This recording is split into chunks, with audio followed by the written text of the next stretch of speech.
He was already out of the relationship, and since he never loved me anyway, I think any communication at all would be considered a nag. The recess ended, but the weight of Meri's words still hung in the air like thick smoke after a fire, choking every whisper, every shifting glance, till the courtroom felt less like a place of law and more like a battlefield of emotions, each person silently choosing sides in a war that had been simmering for years. And when the bailiff called for order, the crowd reluctantly returned to their seats, though their eyes still burned with anticipation, for everyone knew the storm was far from over. Meri returned to the stand, her hands no longer trembling the way they had before, but firm now, her back straighter, her chin lifted as if she had found a fragment of herself in that first confession. And though she wore the exhaustion of years of heartbreak, she also wore the unmistakable glow of resolve. And that shift did not go unnoticed, not by the cameras zoomed in to catch every flicker of her expression. Not by Christine, whose eyes shone with both solidarity and sorrow. Not by Janelle, who sat rigidly, her jaw clenched as if she too relived her own battles in Meri's words. And certainly not by Cody, whose fists tightened against his knees, whose jawline cut sharper with each syllable spoken, his glare like a storm trapped behind glass, waiting for the moment to shatter. The judge adjusted his glasses, his voice calm but laced with urgency, as though he too felt the shift in the air. "Miss Brown, please continue," he said, and though the words were formal, there was something in his tone, perhaps curiosity, perhaps a hint of empathy, that granted her the smallest piece of safety in a room where safety had long been denied. Meri cleared her throat, the sound echoing like a stone dropped in water, and spoke again, her voice steadier now, rising not just for herself but for the countless unseen women she knew were watching. Women who had lived with silence as their companion and betrayal as their shadow. After the speed dating event, she began, her gaze sweeping the room but always finding its way back to Cody. "I felt something I hadn't felt in years. Hope. And that scared me, because I wasn't used to being seen, wasn't used to being heard. Kate, and when I walked away that night, I realized the hardest part wasn't meeting someone new. It was admitting to myself that I was done waiting for Cody to see me as his wife, because he hadn't looked at me that way in years." Gasps trembled through the gallery, not loud, but sharp, a ripple of disbelief mixed with vindication. And even the judge leaned slightly forward, as if her words carried more than testimony, as if they carried judgment itself. Cody rolled his eyes, a small gesture caught instantly by the flashing cameras, and the whispers shifted in the room like wind changing direction. Murmurs now aimed at him instead of her, judgment dripping not on the woman who dared to speak her truth, but on the man who had long ignored it, and for the first time. Meri's voice did not quiver under the weight of his stare. She looked directly at him, her words slicing sharper than any attorney's cross-examination. "You always said we were spiritually bound," she said, her tone soft but laced with steel. "But tell me, Cody, when was the last time you even looked at me like a wife?" The silence that followed was suffocating, so thick that even the clicking of reporters' pens stilled for a breathless moment. And though Cody did not answer, his clenched fists and the twitch in his jaw spoke, louder than words ever could, his silence an admission that burned through the courtroom with the heat of a confession. Robyn reached for his arm, her hand trembling, but he pulled away, his body language betraying cracks in the facade of control he had fought to maintain. And the gallery erupted in murmurs once more.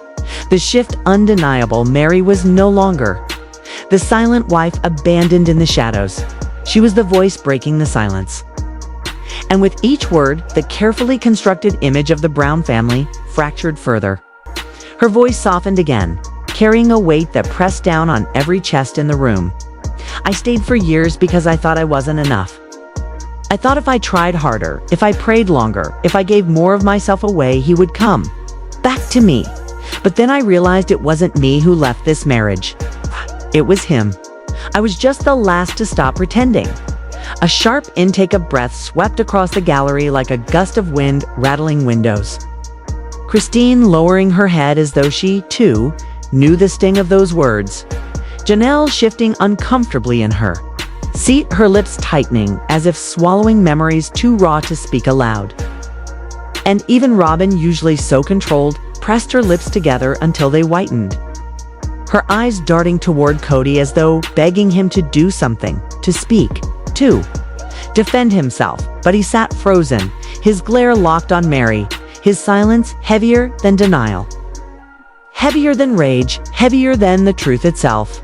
The judge leaned forward, his brow furrowed, his pen tapping once against the desk. "Miss Brown?" he asked carefully. "Are you saying the separation was not mutual?" Meri's eyes, shimmering with a storm of pain and defiance, flashed toward the bench. "It was never mutual," she said, her voice cracking only enough to reveal the humanity beneath the steel. "He walked away long before I found the courage to admit it. I was just the last to stop pretending." The words sliced through the courtroom like a blade, so sharp and undeniable that even the stenographer's fingers faltered for the briefest second before catching up, and somewhere in the gallery, a woman's voice cracked with recognition, trembling as she stood abruptly, clutching her chest as though Meri's story had ripped open her own. "That's me," she whispered, tears spilling down her face. "That's my life." Gasps swept the room as the bailiff hurried to escort her out, her sobs trailing behind like echoes of Meri's own past. And though she was gone in moments, the ghost of her outburst lingered, a reminder that Meri's story was not just hers, that it belonged to countless women silenced in marriages that broke their spirits long before they broke their vows. Meri's gaze followed her only briefly before returning to the microphone, her voice steadying once more. "I'm not here to shame anyone," she said, her eyes flicking briefly toward Cody before sweeping across the crowd, landing on the cameras on the unseen audience watching from their homes. "I'm here because I finally chose myself. And no one, least of all Cody, gets to take that away from me again." The judge cleared his throat, his expression grave yet softened by the undeniable weight of her testimony. "We'll take another short recess," he announced, his gavel striking once. But the murmur that rose from the crowd was louder than before. Restless, urgent, carrying the sense that something had shifted irreversibly. As the courtroom emptied into the hallways, buzzing with speculation, Christine approached Meri quietly, her voice low, trembling with urgency. "Meri," she whispered, her eyes darting toward the back of the room, "you need to know. Not everything you think you've left behind is gone." Meri froze, her breath catching as Christine's gaze flicked toward the shadows near the doors, where a figure lingered half-hidden, scribbling something on a folded piece of paper before slipping out unnoticed. The camera caught the flicker of confusion and fear on Meri's face, the collision of hope and dread in her eyes. And though the doors creaked shut behind the mysterious figure, their presence left an echo, a promise that the past was not finished with her yet, that the silence she had finally broken was only the beginning of a storm that threatened to consume them all. The courtroom doors creaked shut on that shadowed figure, and though they had vanished into the crowded hallway beyond, the echo of their presence lingered in the marrow of every person who had seen them. A ghost pressed against the walls of memory, an omen that the silence Meri had broken was only the beginning of a storm that would not be contained. And as the recess ticked by in hurried whispers, with journalists flooding the halls to place frantic calls, their voices slicing the air with speculation about who that figure could be, what note had been scribbled in haste, and why Christine's eyes had flickered with such naked fear. The tension inside the courtroom only grew heavier, thicker, until even the walls seemed to bend beneath the weight of anticipation. When the bailiff finally called everyone back, the scrape of chairs against marble sounded more like the march of soldiers returning to a battlefield. Every spectator bracing themselves for the next revelation, every family member stiff with dread, and Meri herself trembling not with weakness this time, but with the kind of trembling that belongs to someone who senses danger pressing in from unseen corners. Her body already preparing to fight or flee before her mind could even process the shape of the threat. She returned to the stand with her chin higher than before, but her knuckles whitened as she clutched the edge of the wood. And when Christine slipped back into her seat across the aisle, their eyes met for the briefest second, an unspoken exchange, passing between them one of warning, of regret, something unfinished before Christine looked away, her face shadowed, her jaw tight as if she had said too much already. The judge entered, the gavel striking once, its crack reverberating, like a gunshot, silencing the restless murmurs. His expression was grave, almost wearied, as though the weight of what had already been spoken in this courtroom pressed on him as heavily as it did on the women who had lived it. But his voice was steady, controlled, carrying the authority of law. Miss Brown, he said, adjusting his glasses. You've spoken of your emotional struggles in this marriage. For the record, tell us what events led directly to your decision to attend the speed dating event. What happened in the days before? The question was simple, procedural even, but it cut into Meri like a blade, because those days were not just days. They were years condensed into a final breaking point, and her throat tightened as memory surged up, uninvited and merciless, flooding her like a river breaking its banks.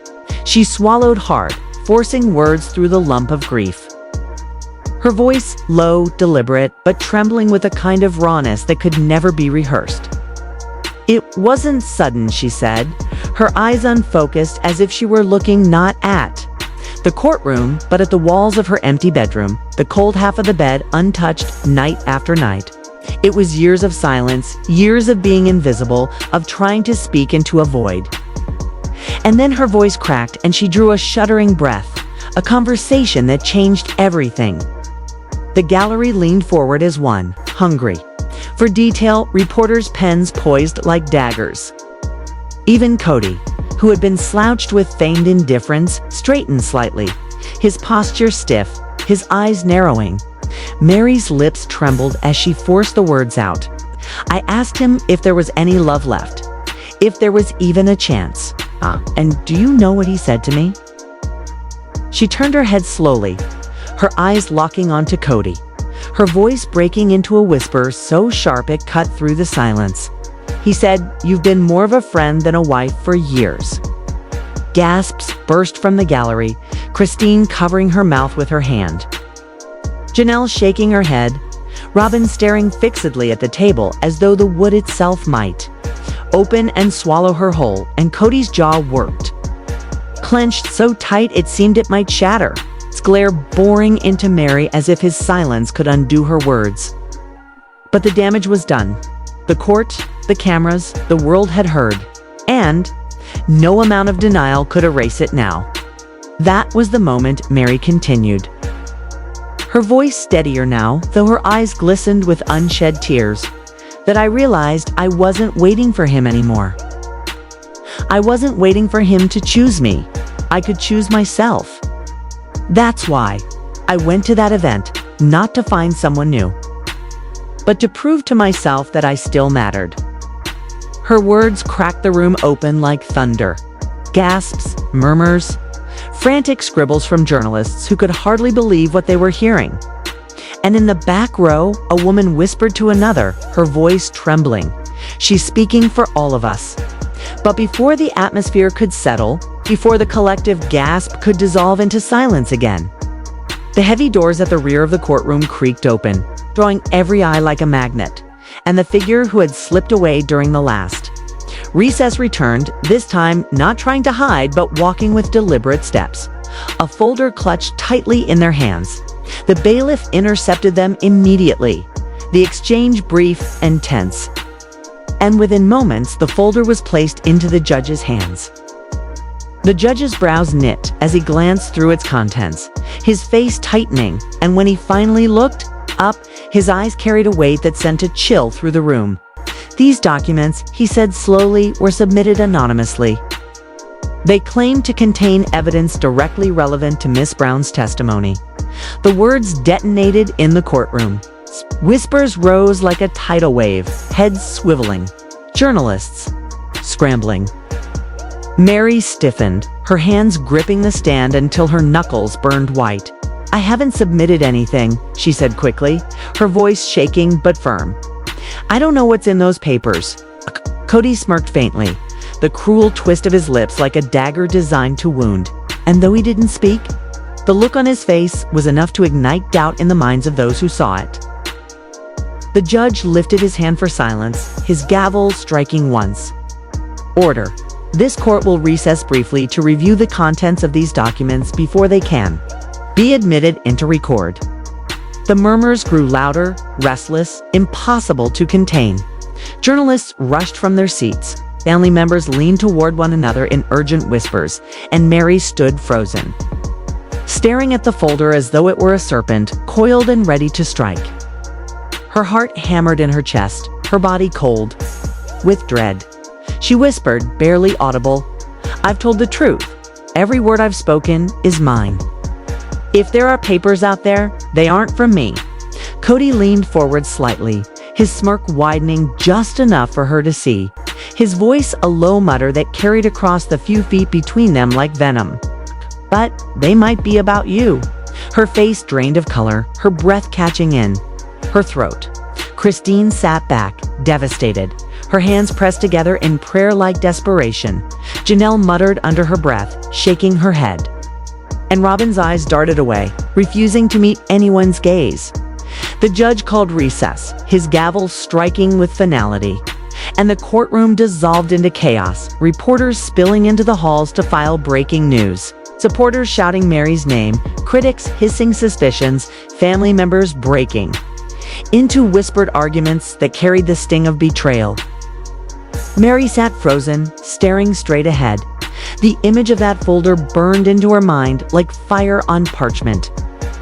Her body rigid with the certainty that whatever truth or lie lay within, it would change everything. It would drag her story into darker waters than she had ever prepared to swim. And as the cameras zoomed in, her pale face framed against the heavy wood of the witness stand, the narrator's voice seemed to cut into the silence left behind. The truth always surfaces when you least expect it. And for Meri Brown, the next revelation would not just challenge her fight for freedom, it might shatter it completely. When the courtroom reconvened after that tense recess, the air was no longer just heavy with curiosity. It was suffocating with dread. A dense fog of speculation and fear that clung to every breath, as if the entire room knew that what the judge was about to reveal would tilt the scales forever. And as the bailiff called for order and the last echoes of shuffling feet and clicking cameras died down, the judge's expression betrayed a flicker of something no one expected: concern. Perhaps even sorrow, as he held the anonymous folder in his hands like a bomb that could not be diffused. He cleared his throat, his voice steady but weighted. "These documents," he said, "contain statements, financial records, and correspondence that reference Miss Brown's activities during the timeline in question." The gallery gasped, a ripple that surged like a wave across the benches, and Meri's face blanched, her lips parting in disbelief because she had nothing hidden, no secrets left to confess, at least none she believed belonged to her. And yet here was a folder brimming with shadows that now threatened to devour her fragile reclamation of truth. The bailiff stepped forward with a single page, unfolding it carefully. And what spilled into the courtroom was not financial jargon, not dry data, but a printed email. The ink sharp and cruel across the page, an email signed with her name. Meri, filled with words of longing, of secrecy, of midnight calls, and promises of starting over with someone new. The gallery erupted, Christine's gasp echoing like a crack of thunder. Janelle's voice muttering, "Oh God, no, Robyn," covering her face with her hands, and Cody smirking, his lips twisting into satisfaction like a predator watching prey fall into a trap. "That's not mine," Meri choked, her voice breaking, rising in pitch as her hands trembled against the wood of the stand. "I never wrote that. I never sent that. Swear to this court, to everyone here, those are not my words." But The judge's gaze was sharp, piercing through her tears. "Miss Brown, these emails are detailed. They reference specific events, dates, and conversations. Are you saying they are fabrications?" "Yes," she cried, her eyes blazing with desperate fire. "I've told you everything. My struggles, my choices, my pain, but I never wrote those emails. Someone is trying to destroy me." The murmur that followed was not disbelief, it was chaos, suspicion swirling like a hurricane. Reporters scribbling, cameras flashing, the gallery splitting into those who believed her and those who didn't. And in the midst of it, Christine leaned toward Janelle, whispering fiercely, "It's him. It has to be him. He'd go that far to bury her." Janelle nodded, her face pale, her lips pressed thin with fury. And then, like a crack in the foundation of a dam, the moment fractured further when Robyn suddenly stood. Her chair screeching against marble, her voice trembling but loud enough to pierce the chaos. "Stop," she cried, tears streaking her face. "Don't you all see? This isn't just about Meri. If those emails are real, then someone has been manipulating all of us. Our choices, our lives, even our freedom. And if they're fake, then someone wants us to destroy each other."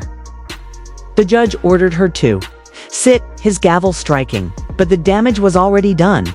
Robyn's outburst had shifted the energy, planting the poisonous question in every mind.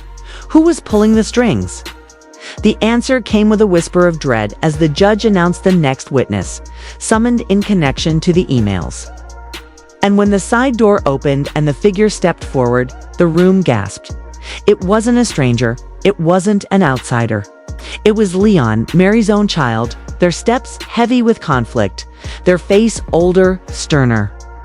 Shadowed by a distance that struck Meri's heart harder than any accusation. She staggered as they swore the oath, her voice trembling when she whispered, "No, not you." The gallery watched in stunned silence as Leon admitted they had been the one to forward the emails to investigators. That they hadn't known who to trust. That they had doubted their mother's truth. Meri's tears broke free, her voice cracking like a splintered branch. "Leon, no, I never hid anything from you. I would never." But Leon's reply cut deeper than any blade. "I didn't know anymore. Someone wanted me to think you were lying." The silence was unbearable, broken only by the scratching pens of journalists who knew they were capturing history unraveling in real time. Christine's glare snapped to Cody, her voice a hiss under her breath. "You did this. You dragged Leon into this." Cody leaned back, his smirk faint but enough to twist the knife, his silence speaking louder than words. But before the poison could root deeper, before the weight of betrayal could fully crush Meri, the courtroom projector flickered to life, unprovoked, an unknown file loading across the screen. Line after line of metadata and IP addresses spilling into the light, undeniable. Proof tracing not to Meri but to another device entirely, a laptop registered under Robyn's name. The courtroom erupted in thunderous gasps. Christine bolting upright, her voice blazing with vindication. "I knew it." This was all a setup. Reporters shouted over each other, the gallery in uproar. Cody's face going sheet white. Robyn collapsing against the table, stammering, No, it wasn't me. Someone hacked me." They must have. But the investigator's voice was firm, unyielding. The access was local. The logins were made inside your home. Wasn't stolen, it was deliberate. Meri's entire body shook, her eyes wide with disbelief and grief as she turned to Robyn. "Why?" she whispered, her voice breaking into sobs. "After everything, why would you do this to me?" Robyn's tears fell fast, her words stumbling through sobs. "I was protecting my family." "You don't understand, Meri. You were leaving and everything was falling apart. I thought if I shifted the blame, if I bought us more time, Cody would." Her voice collapsed under the weight of gasps and murmurs. Her confession incomplete, her betrayal laid bare. Cody's face hardened, his hand jerking away from hers, his silence colder than fury. And for the first time, Robyn sat alone. the alliances that had once protected her crumbling to ash. The judge's voice thundered above the din, his gavel cracking like a whip. Enough. The evidence is clear. These messages were falsified. This court strikes the testimony against Miss Brown. She is cleared of all allegations. The gallery erupted. Applause, shouts, sobs, Christine and Janelle rushing to Meri's side, Leon breaking down as they clung to their mother.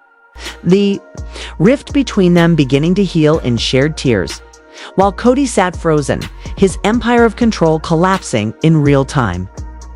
The smirk that had been his armor erased, his face pale with the knowledge that his web of power was unraveling thread by thread. Robyn's cries filled the silence he left, but no one reached for her this time. Not even Cody, who stood finally, his face stone, his eyes burning with a rage that promised the fight wasn't over even if the verdict was sealed. The judge adjourned the session, his final gavel strike echoing like a death knell. And as the courtroom dissolved into chaos, cameras flashing like lightning, the image that burned into the world's memory was not Cody's smirk or Robyn's sobs, but Meri walking out of the courtroom with her head high, Leon at her side, Christine and Janelle flanking her, their arms forming a wall of solidarity. For the first time in years, she felt not invisible, not abandoned, but free. The taste of hope sharp and sweet on her tongue as the roar of the crowd outside swallowed her, their chants of her name rising like a hymn to survival. And as she stepped into the storm of cameras, microphones, and voices calling her name, one truth was undeniable. The story of the sister wives would never be the same again. The bonds they had once built on faith and loyalty forever shattered. But from the ruins, Meri had carved something new, her truth, her freedom, and a future no one could steal again. And that brings us to the end of today's shocking courtroom breakdown. What we've seen unfold is not just about the Brown family. It's about trust, betrayal, secrets, and survival. And the truth always finds a way to come out, no matter how deeply it's been buried. Every testimony, every hidden note, every tear we witnessed in this courtroom has reshaped the story of sister wives forever. And yet something tells me this is still just the beginning. Now I want to turn this over to you. Do you think Meri has finally broken free for good? Or are there still secrets lurking in the shadows waiting to explode? Do you believe Cody and Robyn will be able to recover from this? Or has the foundation of their entire relationship already cracked beyond repair? And what about Christine and Janelle? Do they stand stronger now than ever? Or will the next revelation pull them right back into the chaos? Your voice matters in this conversation, so don't just watch. Jump into the comments right now and share your thoughts. I read through as many as I can, and trust me, your insights, theories, and reactions bring this story to life in ways even the courtroom can't capture. If you've been following along with us here at Starspill USA, you already know we're dedicated to uncovering the truths and twists that others ignore.